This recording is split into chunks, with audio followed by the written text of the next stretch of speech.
여러분, 와우 아파트 아십니까? 어르신들은 아실 텐데 1970년 4월에 부실공사로 갑자기 무너진 아파트입니다. 지어진 5개월 만에. 이미 오래된 일이지만 많은 사람들이 기억하고 있습니다. 저는 예전에 와우 아파트가 무너진 그 자리 근처에 살았는데요. 와우 아파트는 설계도대로 짓지 않고 아파트 이 내부도 입주민들이 마음대로 고쳤다고 해요. 근데 어느 날 갑자기 무너져서 30명이 넘는 사람들이 죽었습니다. 겉으로는 아파트 모양, 그러나 그 속이 잘못되니까 무너지게 된 것입니다.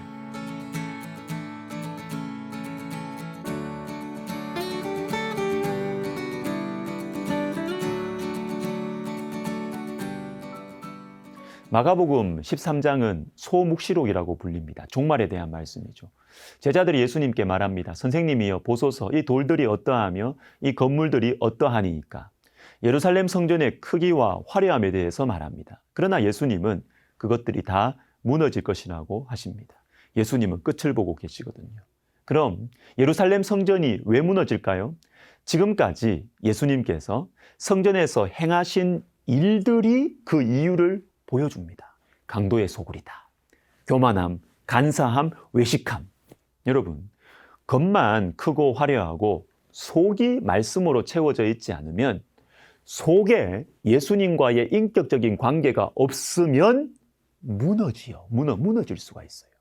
저는 종종 제가 섬기는 우리 교회를 생각하면서 이런 소원을 가질 때가 있습니다. 속이 꽉 찬 교회. 말씀과 기도와 사랑으로 꽉 찬 교회가 되면 좋겠다. 겉으로 대단하지 않아도 그 속이 주님과의 친밀한 관계로 충만해서 주님을 향한 사랑과 이웃을 향한 사랑으로 꽉 차 있는 교회가 되면 좋겠다. 여러분, 교회만이 아니라 우리 자신도 그렇게 되면 좋겠어요. 겉만 번지르하고 속은 텅 비어 있는 인생 말고, 말만 경건하고 속은, 실제 삶은 텅 비어 있는 그런 인생 말고요. 속이 꽉 찬 인생이 되면 좋겠습니다. 디모데후서 3장도 마지막 때의 말씀을 보여줍니다. 너는 이것을 알라. 말세에 고통하는 때가 이르러 5절 경건의 모양은 있으나 경건의 능력은 부인하는 자니. 여러분, 우리 조심합시다. 우리는 그리스도인입니다. 그래서 경건의 모양은 어느 정도 이 틀이 잡혀 있어요. 그러나 경건의 이 모양 뒤에 숨지 말고 경건의 능력을 추구하면서 살아가면 좋겠습니다. 말씀과 기도를 통한 하나님과의 친밀한 관계, 자기 부인, 하나님 사랑과 이웃 사랑의 순종의 삶, 이것이 경건의 능력이죠. 이 길을 진실하게 걸어가시는 저와 여러분 되시기를 주님의 이름으로 축복합니다. 우리 한 가지 더 봅시다. 제자들은 예수님께 때를 물었어요. 또 징조를 물었습니다. 우리에게 이르소서 어느 때에 이런 일이 있겠사오며 이 모든 일이 이루어지려 할 때에 무슨 징조가 있사오리까? 그런데 예수님은 이때 징조 별로 중요하게 생각하지 않으시고 미혹을 받지 않도록 주의하라. 스스로 조심하라. 삼가라. 이렇게 말씀하십니다. 두려워하지 말라. 염려하지 말라고도 말씀하시죠. 여러분, 우리는 좀 이게 제자들과 예수님의 핀트가 안 맞죠. 우리는 제자들처럼 늘 눈에 보이는 결과에 관심이 많습니다. 언제 이런 일이 일어날까? 어떤 징조를 보면 그때를 예상할 수 있을까? 근데 예수님께서는 그때와 징조보다 우리의 마음 자세를 중요하게 말씀하십니다. 속지 않도록 주의해라.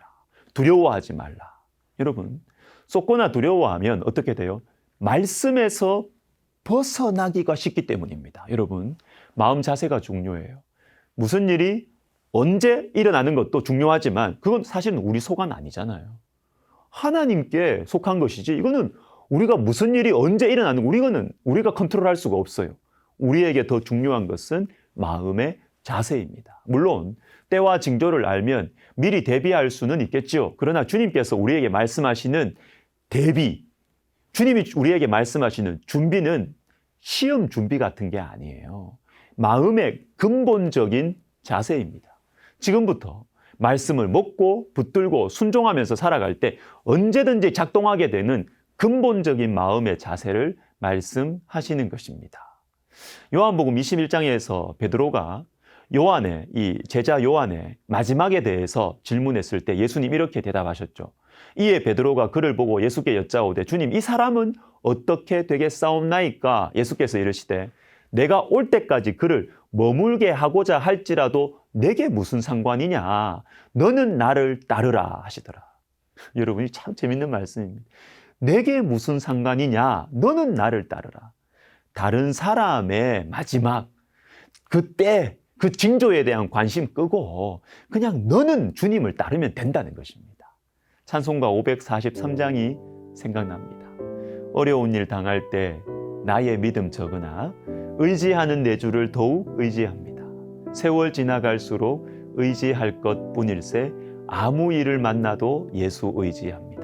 여러분, 무슨 일을 만나도 예수 의지합니다. 바로 이겁니다. 이거. 여러분, 무슨 일이 일어날지 우리가 알 수가 없잖아요. 내일도 모르는데 어떻게 알아요? 후회스러운 오늘 하루 보내고 나서 내일은 다를 거야. 내일은 이런 일들이 있을 텐데 오늘과 다를 거야. 아무리 다짐해도 막상 내일이 오면 생각지도 못한 일들이 닥쳐오고 우리 마음을 지킬 수 없는 도전과 자극들이 찾아오잖아요. 여러분, 아침에 말씀 묵상하고 기도하면서 오늘은 실수하지 않아야지, 오늘은 말씀에 순종하면서 살아야지 하면서도 또 실패하는 것이 우리의 모습입니다. 예상할 수 없는 인생이죠. 무슨 일을 만나도 중요한 것은 예수님을 의지하는 것입니다. 사랑하는 시청자 여러분, 우리는 오늘도 무슨 일을 만날지 알 수가 없습니다.